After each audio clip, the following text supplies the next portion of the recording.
নতুন বছরের শুরুতেই ঊর্ধ্বমুখী চালের বাজার। সপ্তাহের ব্যবধানে কেজিতে 2 থেকে 3 টাকা বেড়েছে সব ধরনের চালের দাম। কেজি প্রতি 15 টাকা বেড়েছে পোলাও চালে। কেজিতে 5 থেকে 6 টাকা বেড়েছে চিনির দাম।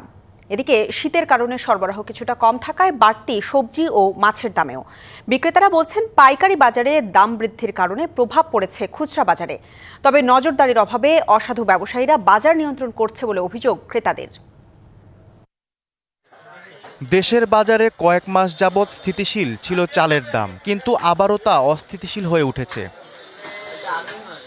কেজিতে 2 থেকে 3 টাকা বেড়েছে সব ধরনের চালের দাম।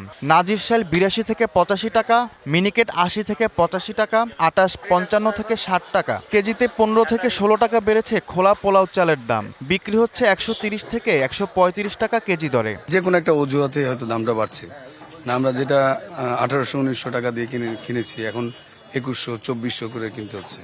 এটা আসলে না বিশ্বাস উঠে যায় আমাদের। ইন্ডিয়ার চাল অফ করে দেওয়াতে সব চালের দাম কেজিতে 2 টাকা 4 টাকা করে বাড়াচ্ছে।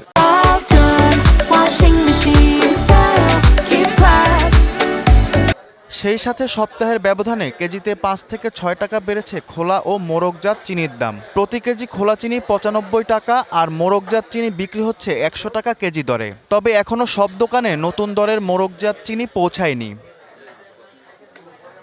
তীব্র শীতের কারণে সরবরাহ কম থাকায় কিছুটা বাড়তি মাছ ও সবজির দাম। প্রকারভেদে বেগুন 80 টাকা, শিম 50 থেকে 80 টাকা, গাজর 60 টাকা, টমেটো 100 টাকা, শসা ক্ষীরা 100 টাকা কেজি দরে বিক্রি হচ্ছে। আগের মতো আছে, কিছু কম আছে, আবার কিছুটা বাড়তি আছে।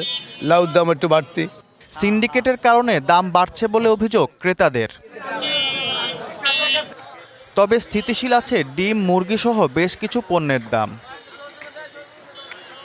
Iftesamul Gani, DBC news, Dhaka.